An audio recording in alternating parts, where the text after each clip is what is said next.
آخری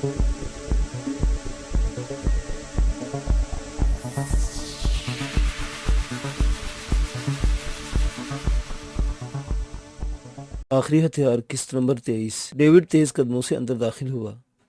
ہال میں اس کے استقبال کے 3 اشخاص کھڑے تھے۔ سب سے پہلے اسرائیل کا مائنہ سائنسدان، جدید ریسرچ لیبارٹری کا انچارج ہاورڈ تھا، جس نے آگے بڑھ کر ڈیوڈ سے ہاتھ ملاتے ہوئے کہا، آئیے مسٹر ڈیوڈ، ہم آپ کو اپنی عظیم تجربہ گاہ میں خوش آمدید کہتے ہیں۔ ڈیوڈ نے مسکرا کر اس کا شکریہ ادا کیا۔ ہاورڈ نے روئے سخن ساتھ کھڑے شخص کی طرف کرتے ہوئے تعارف کروایا، یہ ہیں پروفیسر ڈاکٹر کے ایل گارڈن اور ان کے ساتھ پروفیسر ایم ایل ایس کی ہیں۔ ڈیوڈ نے دونوں سے پرجوش مصافحہ کیا اور تحسین امیز انداز میں بولا، آپ لوگ ہمارا سرمایہ ہو۔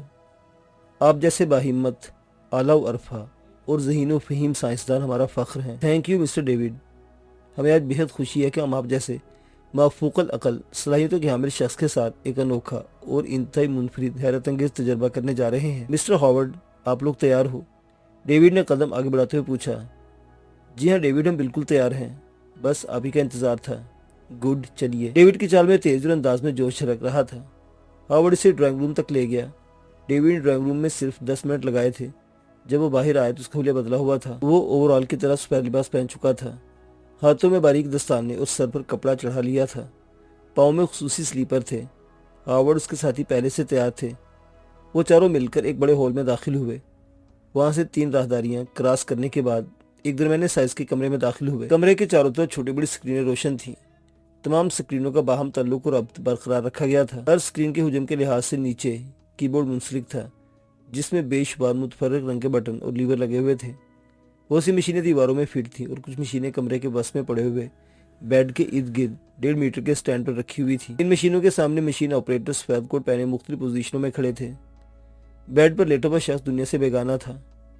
وہ نہیں جانتا تھا کہ ایک عظیم تجربے کے لیے قربانی کا بکرا بننے جا رہا ہے۔ یہ خوبصورت نوجوان احمد زعابی تھا، جسے فلسطین کے شہر غزہ سے گرفتار کیا گیا تھا۔ وہ 2 سالوں سے وزارت دفاع کے زیر انتظام جیل میں سزا کاٹ رہا تھا۔ ڈیوڈ نے اس کا انتخاب مضبوط قوت ارادی، توانا جسم، لمبا قد اور 25 سال کی عمر کے سبب کیا تھا۔ نوجوان کے جسم پر انڈر ویئر کے علاوہ کپڑا نام کی کوئی چیز نہیں تھی۔ تاہم اس کے جسم پر اس قدر عجیب و غریب انداز سے پیوند کاری کی گئی تھی کہ وہ جسم کا کوئی حصہ نظر آتی تھی۔ یہ پیوند کاری مختلف سائز کی تاروں اور باریک نوزل پائپ کے ذریعے کی گئی تھی۔ 5 mm اور 3 mm کے باریک نوزل پائپ کا سرا گردن سے ناف تک پیوست تھا۔ دوسرا سرا ناف کے 5 انچ نیچے سے لے کر پاؤں میں داخل تھا۔ گویا پائپوں اور تاروں کے دونوں کنارے احمد زعابی کے بدن میں داخل تھے۔ ان میں سے 50-60 تارے اور باریک پائپ مختلف مشینوں کے ساتھ بھی منسلک تھے۔ ڈیوڈ نے سب کا بغور جائزہ لیا۔ احمد زعابی کے چہرے پر ماسک چڑھا ہوا تھا۔ وہ کوئی مریض نہیں تھا، بلکہ تنومت بھرپور صحت کا مالک تھا۔ بس اسے تجربے کے لیے بے ہوش کیا گیا تھا۔ ڈیوڈ کی طرف کیا جانے والا یہ انوکھا اور عظیم تجربہ تھا۔ ہاورڈ، کے ایل گارڈن اور پروفیسر لیسکی اس کے معاون تھے۔ اس تجربے میں برمودا تکون سے حاصل کی جانے والی لہروں سے احمد زعابی کے جسم کے ناف کے پاس 2 ٹکڑوں میں تبدیل کیا جانا تھا۔ جسم جیسے 2 ٹکڑوں میں تقسیم ہوتا ہے، بیڈ کے اطراف میں لگی مشین حرکت میں آ جاتی۔ خون کا دورانیہ، دل کی دھڑکن، نظام تنفس کو مشینوں سے کنٹرول کیا جا رہا تھا۔ ڈیوڈ کے مطابق ابتدائی تجربے میں اگر نوجوان 4 منٹ 16 سیکنڈ تک زندہ رہ گیا تو یہ عظیم تجربہ کامیاب ہو جائے گا۔ یہ مسلسل 12 گھنٹوں کا آپریشن تھا۔ کمرے میں ٹوٹل 12 افراد موجود تھے۔ بیڈ کے پاس ڈیوڈ ان کے معاون کھڑے تھے۔ ڈیوڈ نے تمام چیزوں کا جائزہ لیا، پھر ہاورڈ کی طرف دیکھ کر انگوٹھا کھڑا کیا اور ساتھ ہی دھیرے سے اوکے کہا۔ ہاورڈ نے بیڈ کے ساتھ منسلک ایک بٹن پریس کیا، جس سے بیڈ کے چاروں کونوں سے شیشے کی دیواریں ابھر آئیں۔ احمد زعابی شیشے کے جار میں قید تھا۔ پروفیسر ایم ایل ایس کی نے چند بٹن دبانا شروع کر دیے تھے۔ چند منٹ تک احمد زعابی سفید دھوئیں میں غائب ہو گیا۔ یہ دھواں شیشے سے باہر نہیں نکل رہا تھا۔ تقریباً 10 منٹ بعد دھواں رفتہ رفتہ کم ہونا شروع ہوا اور اگلے 5 منٹ میں بالکل ختم ہو گیا۔ دھوئیں کے ختم ہوتے ہاورڈ نے سابقہ بٹن دبا کر شیشے کی دیواریں کلوز کر دیں۔ کمرے میں موجود ہر شخص مستعدی سے اپنے کام میں مگن تھا۔ مشینوں کو آپریٹ کرنے والے افراد کی نظریں اسکرینوں پر جم گئی تھی، جہاں آڑی ترچھی لکیریں دوڑ رہی تھیں۔ ڈیوڈ نے ایک بار پھر احمد زعابی کا جائزہ لیا۔ مطمئن ہونے کے بعد اس نے پروفیسر کے ایل گارڈن کو اشارہ کیا۔ ڈاکٹر گارڈن جہاں کھڑا تھا وہاں بہت سے بٹن لگے ہوئے تھے۔ اس کی انگلیاں ان پر متحرک ہو چکی تھیں۔ ساتھ ساتھ احمد زعابی کو اور سامنے کی بڑی اسکرین کو دیکھے جا رہا تھا۔ ڈیوڈ، ہاورڈ اور ایم ایل ایس کی نظریں بھی حرکت میں تھی۔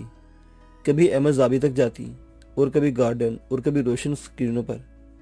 تقریباً آدھے گھنٹے بعد چھت سے کرکر کی دھیمی آواز پیدا ہوئی۔ انہوں نے نظریں اٹھا کر چھت کی طرف ایک مشین جس میں باریک سوراخ تھے نکل کر آہستہ سے نیچے کی طرف آ رہی تھی۔ مشین احمد زابی کے عین اوپر لگی، نیچے آ کر احمد زابی کے جسم سے 1 فٹ اوپر رک گئی۔ ڈیوڈ نے آگے بڑھ کر اس کا ایک بٹن پریس کیا جس سے مشیننگ میں حرکت پیدا ہوئی۔ ڈیوڈ نے چند منٹ انتظار کے بعد 2 اکٹھے بٹن پریس کیے۔ مشین سے باریک پتلی شعاعیں نکل کر احمد زابی کے بدن سے ٹکرائی۔ اس کے بعد ہر شخص حرکت میں آ چکا تھا۔ احمد زابی کا بدن کٹنا شروع ہو چکا تھا۔ ہر آدھے گھنٹے بعد کسی تار یا نوزل پائپ کو ہلکا سا جھٹکا لگتا اور کسی ایک سکرین کی لکیروں میں اضافہ ہو جاتا۔ وہ لوگ سانس روکے اس مشن میں مگن تھے۔ ہر شخص کی دل کی دھڑکنیں تیز تھیں۔ اس منصوبے پر اربوں ڈالر جھونکے گئے تھے۔ ہر کسی کی خواہش تھی کہ وہ فاتح بن کر تجربہ گاہ سے باہر نکلے۔ تقریباً 5 گھنٹوں میں احمد زابی کے جسم سے پیوست تار اور پائپ کی نصف تعداد متحرک ہو چکی تھی، نصف ابھی باقی تھی۔ جسم کا آدھا حصہ بھی کٹ چکا تھا۔ بدن کو درخت کی طرح سیدھا کاٹا جا رہا تھا۔ بدن کے کٹنے سے خون کا ایک قطرہ بھی نہیں ٹپک رہا تھا۔ وہ لوگ اپنے کام میں مگن تھے۔ دفعتاً احمد زابی کے جسم نے جھٹکا کھایا۔ بائیں جانب کی مشین سے ٹو ٹو کی آوازیں آنے لگی۔ وہ سب بری طرح چونک پڑے، مگر ڈیوڈ نہیں چونکا تھا، بلکہ اس کا دائیں ہاتھ سائرن میں جانے والے مشین کی طرف بڑھنے لگا تھا۔ مشین اس سے 4 فٹ کے فاصلے پر تھی۔ آپریٹر اسے گھبرائی ہوئی نظروں سے دیکھ رہا تھا۔ سائرن کا سبب وہ نہیں سمجھ پا رہا تھا۔ ڈیوڈ نے اپنی جگہ سے 1 انچ بھی حرکت نہیں کی، مگر اس کے بازو کا سائز بڑھتے بڑھتے مشین تک پہنچ گیا۔ ڈیوڈ کا ہاتھ فرش کے ساتھ ساتھ سانپ کی طرح رنگ تو وہاں پہنچا تھا۔ اس کے سامنے ڈاکٹر گارڈن کھڑا ہوا تھا، اس لیے ہاتھ ٹانگوں میں بل کھا کے گزرا تھا۔ مشین کی جڑ میں سبز بٹن لگا ہوا تھا۔ ڈیوڈ نے بٹن دبایا جس سے نہ صرف مشین سے سائرن کی آواز بند ہو گئی تھی، بلکہ احمد زابی کا جھٹکے کھاتا جسم بھی پرسکون ہو گیا تھا۔ ڈیوڈ نے یہ کام صرف 20 سیکنڈ میں بالا بالا کر دیا۔ کسی کو اس کے ہاتھ کے انوکھے اور پراسرار انداز میں بڑھنے کا علم نہیں ہو سکا۔ کیا معاملہ تھا؟ ہیڈ فون میں ہاورڈ کی پریشان کن آواز ابھری۔ میں نہیں سمجھ سکا۔ پروفیسر گارڈن کا لہجہ بھی پریشانی میں ڈوبا ہوا تھا۔ سب ٹھیک ہے، آپ لوگ اپنا کام جاری رکھیے، ڈیوڈ نے تسلی دی، جس سے کام دوبارہ شروع ہوا۔ اعصاب شکن آپریشن کو 8 گھنٹے بیت چکے تھے۔ احمد زابی کا جسم 2 ٹکڑوں میں تقسیم ہو چکا تھا۔ درمیان سے کٹ جانے کے باوجود احمد زابی زندہ تھا۔ دل کی دھڑکن اور نظام تنفس بالکل ٹھیک کام کر رہے تھے۔ 2 دھڑوں کا انسان اب سانس لے رہا تھا۔ ڈیوڈ سمیت تمام افراد کے چہروں پر خوشی رقصہ تھی۔ ڈیوڈ ٹائم کو نوٹ کر رہا تھا۔ احمد زابی کو 4 منٹ 16 سیکنڈ زندہ رہنا ضروری تھا۔ 3 منٹ 5 سیکنڈ گزرے تھے کہ احمد زابی کے جسم نے ایک بار پھر جھٹکا کھایا۔ بلائی جسم نے اتنی زور سے جھٹکا کھایا تھا کہ اس میں داخل 2 باریک تار اکھڑ کر جسم سے باہر نکل آئے۔ ڈیوڈ بری طرح چونک پڑا تھا کیونکہ 2 مشینیں آف ہو چکی تھیں۔ اس سے پہلے کہ ڈیوڈ اپنا کچھ کمال دکھاتا، آف ہونے والی دونوں مشینیں ایک زوردار دھماکے سے پھٹ گئی۔ ڈیوڈ، مجھے لگتا ہے معاملہ بگڑ گیا ہے، ہاورڈ نے چیختے ہوئے کہا۔ اس دوران دھماکوں کا سلسلہ بڑھ رہا تھا۔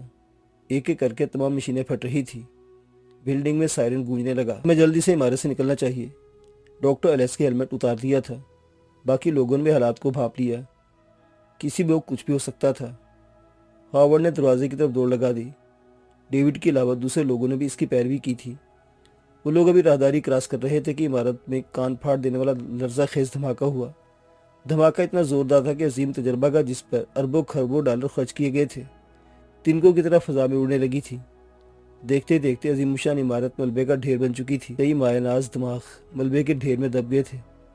فضا میں گرد و غبار اور آگ کے شعلے بلند ہوئے۔ اچانک ملبے کے ڈھیر میں سے کوئی چیز آسمان کی طرف ترچھے سے انداز میں بلند ہوئی۔ لٹو کی طرح گھومتی ہوئی چیز کافی بلندی کے بعد واپس زمین پر آن گری۔ وہ ہنوز لٹو کی طرح گھوم رہی تھی۔ تباہ شدہ عمارت سے آدھا کلومیٹر دور گھومنے والی چیز کا چکر تھما تو اس میں سے بڑے آرام اور سکون کے ساتھ ڈیوڈ باہر آیا۔ ڈیوڈ نے کھڑے ہو کر تباہ شدہ عمارت کو دیکھا اور پھر کندھے اچکا کر ایک طرف چل پڑا۔ شانی حیران نگاہوں سے سامنے بیٹھے ہوئے پرسکون شخص کو دیکھ رہا تھا۔ ہوش میں آتے ہی اس کا خیال تھا کہ اسے رسیوں میں باندھا یا زنجیر میں جکڑا جائے گا، مگر اس کے خیال کو شکست ہوئی تھی۔ وہ بیڈ پر آزاد لیٹا ہوا تھا۔ کرسی پر باوقار شخص بڑے مطمئن انداز میں اکیلا پراجمان تھا۔ کمرے میں ان دونوں کے علاوہ کوئی نہیں تھا۔ شانی خیالات کے ٹیڑھے میڑھے راستوں سے ہوتا ممی اور منظر تک پہنچا تو بے اختیار اچھل کر کھڑا ہو گیا۔ کرسی پر بیٹھا ہوا شخص اسے دیکھ رہا تھا۔ شانی، تمہیں ہوش آ گیا؟ اپنائیت اور مہربان لہجہ محسوس کر کے شانی نے ایک بار پھر اسے غور سے دیکھا۔ شانی سے پہچاننے سے قاصر تھا، تاہم انداز تخاطب سے شانی کو ڈھارس بندی تھی۔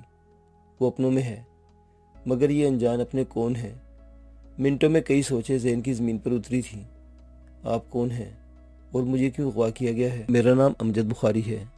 تم اس وقت میرے گھر میں ہو۔ امجد بخاری؟ شانی نے دل میں دہرایا۔ نام جانا پہچانا لگ رہا تھا، مگر ذہن پر زور دینے کے باوجود شکل و صورت واضح نہیں ہو رہی تھی۔ میرے ساتھ ممی اور میری بہن تھی۔ کیا وہ بھی یہاں آپ کے گھر میں ہے؟ نہیں، وہ حمزہ کے گھر میں ہے، امجد بخاری نے بتایا۔ لہجے کی مہربانی اور مٹھاس برقرار رہی۔ کیا آپ نے ہمیں اغوا کروایا تھا؟ اور یہ حمزہ کون ہے؟ جی ہاں، مطمئن سا جواب ملا۔ حمزہ کے بارے میں تم جلد جان جاؤ گے، مگر کیوں؟ اس لیے بیٹا کہ تم ہماری اور ہم تمہاری ضرورت ہیں۔ میں سمجھا نہیں۔ جلد سمجھاؤ گے۔ جن لوگوں کے خلاف تم صف آرا ہو وہ لوگ ہمارے بھی دشمن ہیں، اور مشترکہ دشمن دوستی کی وجہ بنتا ہے۔ کون لوگ؟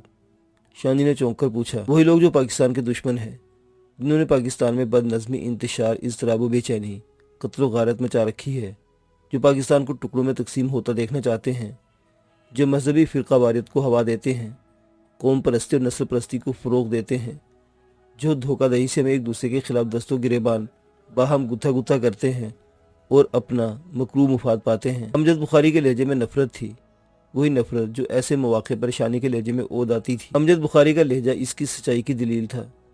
شانی کو سب جان کر خوشی ہوئی کہ وہ ایک محب وطن پاکستانی کے پاس موجود ہے۔ اس کے دل میں تقویت بھرا قیاس جاگا کہ یقیناً ممی اور منزہ بھی باخیریت ہوں گی۔ جب یہ احساس جاگا تو وہ دوریاں بہت تیزی سے سمٹ گئیں۔ قربتیں اور اعتماد کے رشتے قائم ہونے میں کوئی دیر نہیں لگی تھی۔ امجد بخاری پہلے ہی سے شانی کے بارے میں پوری معلومات رکھتا تھا۔ شانی کو حمزہ، طلحہ، شامل اور گروپ کے دیگر افراد سے ملوایا گیا۔ شانی نے سب کو مخلص دوست کے روپ میں پایا تھا۔ وہ سب محب وطن پاکستانی نوجوان تھے جو دل میں پاکستان کے لیے کچھ کرنے کا عزم رکھتے تھے۔ ان میں کچھ مکمل مذہبی تھے اور کچھ نماز کی حد تک مذہب سے تعلق رکھتے تھے۔ چند ایسی بھی تھے جو نماز میں سستی برت جاتے تھے۔ شانی حمزہ سے بہت متاثر ہوا تھا۔ حمزہ با اخلاق، اعلیٰ تعلیم یافتہ اور بڑے گھرانے سے تعلق رکھتا تھا۔ اس کے 3 بھائی اور 2 بہنیں تھیں۔ بھائی اور بابا بزنس سنبھالتے تھے۔ شانی اس کے گھر میں جا کر ممی اور منزہ کو مل چکا تھا۔ بیگم کلثوم اور منزہ کو وہاں رہنے سے کوئی اعتراض نہیں تھا، کیونکہ حمزہ کا مذہبی گھرانہ ایثار، خلوص اور محبت سے لبالب بھرا ہوا تھا۔ ان کے بیچ رہ کر بیگانگی کا احساس نہیں ہوتا تھا۔ امجد بخاری نے شانی کو مزید کندر بنانے کے انسٹرکٹر کے پاس کلاس لینے کی ہدایت جاری کی تھی۔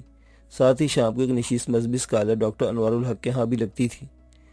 شام کو کبھی کبھی ایک سوال بہت کھٹکتا تھا۔ امجد بخاری کے ساتھ نشست میں اچانک وہ پوچھ بیٹھا، سر جی، کیا آپ سمجھتے ہیں کہ آپ محدود وسائل اور کم تعداد میں بین الاقوامی گروہوں کا خاتمہ کر پائیں گے، اور یہ کہ پاکستان کے اندرونی دشمنوں کو کے کیفر کردار تک پہنچا پائیں گے؟ یعنی یہ سوال کم از کم تم جیسے نوجوان کو نہیں کرنا چاہیے جو تنہ تنہ ملک دشمن لابی کے خلاف لڑنے کے لیے گھر سے نکلا ہے۔ تاہم سوال کا جواب دینا ضروری ہے۔ ہو سکتا ہے یہ سوال ان میں سے کسی نوجوان کے دل میں کھٹک رہا ہو اور وہ کرنے سے اجتناب برت رہا ہو۔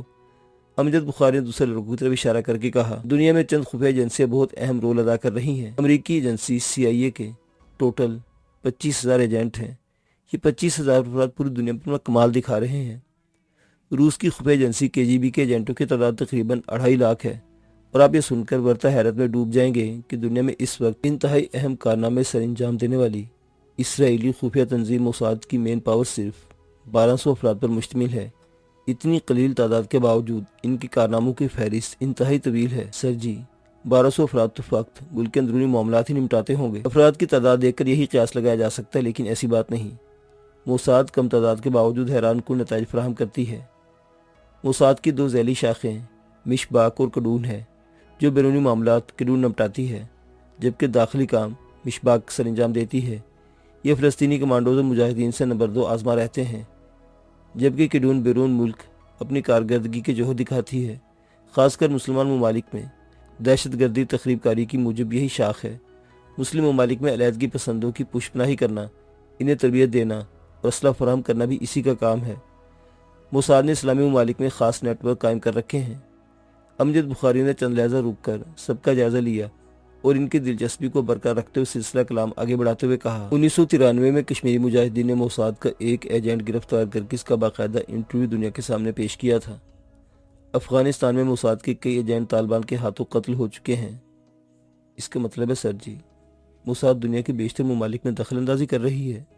بالکل شانی، خصوصاً اسلامی ممالک میں۔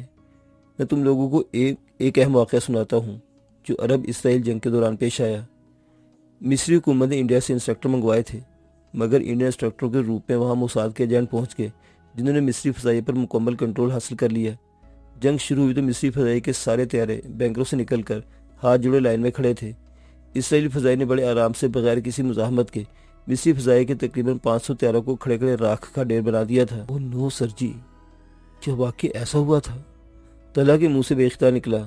طلحہ، میں من گھڑت قصے کہانی نہیں سنا رہا، تاریخ سنا رہا ہوں۔ امجد بخاری کا لہجہ انتہائی تلخ تھا۔ سوری سر جی، میں حیرانی میں احمقانہ سوال پوچھ بیٹھا۔ کوئی بات نہیں، اس بار امجد بخاری نے نرم لہجے میں کہا، میں یہ بات اس لیے بتا رہا ہوں کہ تم لوگ جان سکو یہودی ایجنسی کس طرح دنیا پر اثر انداز ہو رہی ہے۔ دو ممالک کے درمیان حالات کشیدہ کرنے کے بعد ان میں جنگ چھیڑنا اور دونوں ممالک کو اسرائیلی اسلحہ فروخت کرنا بھی انہی کا کمال ہے۔ اسلامی ممالک میں ترکی سب سے ترقی یافتہ ملک ہے۔ ترکی اسرائیل کی اسلحہ کی بڑی منڈی ہے۔ ترکی کا یہ حال ہے کہ ان کی فوج کو اسرائیل ٹریننگ دیتا ہے، جبکہ ترک مخالف گروہوں کو اسلحہ فراہم کرنا اور انہیں تربیت دینا بھی موساد کا کام ہے۔ میری اس لمبی جڑی تمہید کا مقصد صرف یہ بتانا ہے کہ موساد کی افرادی قوت صرف 1200 افراد پر مشتمل ہے اور وہ پوری دنیا پر اثر انداز ہو رہے ہیں۔ تو ہم کیوں کر اپنے ملک دشمن عناصر کو مٹانا پائیں گے؟ دیانتداری، پیشہ ورانہ مہارت اور خلوص سے نیت سے جو کام کیا جائے، کامیابی کا تناسب 100% ہوتا ہے۔ انشاءاللہ ہم بھی کامیاب رہیں گے۔ امجد بخاری نے اندر کے اہم معاملات نہیں بتا سکتا تھا۔ جس طرح حکومت میں کالی بھیڑیں موجود ہے، اسی طرح محب وطن لوگوں میں بھی کمی نہیں۔ ایسے لوگ جو اپنی نوکریوں یا بڑوں کی وجہ سے کچھ کرنے سے محروم ہیں، وہ امجد بخاری کی درپردہ مدد کرتے تھے، ورنہ امجد بخاری کے ذاتی وسائل اتنے نہیں تھے کہ وہ اس طرح کا کوئی منظم گروپ چلا سکتا۔ باتوں کے دوران فون بول اٹھا۔ امجد بخاری نے ریسیور اٹھا لیا۔ ہیلو، امجد بخاری بول رہا ہوں۔ سر جی، میں شرجیل بول رہا ہوں۔ دوسری طرف سے احتیاط کا دامن پکڑ رہے شرجیل کی آواز سنائی دی۔ ہاں بولو شرجیل، کیا خبر ہے؟ سر جی، MNA فاروق بلوچ کے گھر ایک شخص داخل ہوا جو حلیے سے مقامی لگتا ہے، مگر شکل و صورت سے غیر ملکی دکھائی دیتا ہے۔ کیا وہ ابھی تک فاروق بلوچ کے گھر میں موجود ہے؟ نہیں سر جی، وہ صرف آدھا گھنٹہ رکا تھا۔ امجد بخاری نے پرسوچ ہنکارا بھرا۔ چلنے میں کچھ سوچا اور پھر شرجیل کو نگرانی جاری رکھنے کی ہدایت کرنے کے بعد رابطہ منقطع کر دیا۔ میرا خیال ہے فاروق بلوچ کو اب ہمارا مہمان بن جانا چاہیے۔ جی ہاں سر جی، میں محسوس کر رہا ہوں کہ اس کے پر بہت پھیل رہے ہیں۔ اب وہ اونچی اڑان اڑنے کی کوشش میں ہے۔ حمزہ نے سر جی کی حمایت کرتے ہوئے کہا۔ تو ٹھیک ہے حمزہ، تم کچھ لڑکے ساتھ لے جاؤ۔ کل فاروق بلوچ سے دوسری بلڈنگ میں ملاقات کروں گا۔ اوکے سر جی، کیا میں شانی کو ساتھ لے جا سکتا ہوں؟ بالکل لے جا سکتے ہو۔ کہ شانی تم تیار ہو نا؟ جی سر، آپ حکم کریں۔ شانی، تم، حمزہ اور شرجیل تینوں یہ کام بآسانی کر سکتے ہو۔ بس خیال رہے کہ فاروق بلوچ موجودہ MNA ہے۔ آپ فکر نہ کریں سر جی، انشاءاللہ کل دوسری بلڈنگ میں آپ کی ملاقات فاروق بلوچ سے ضرور ہوگی، شانی نے پرعزم لہجے میں کہا۔ امجد بخاری جانتا تھا شانی اور حمزہ کے لیے یہ معمولی کام ہے۔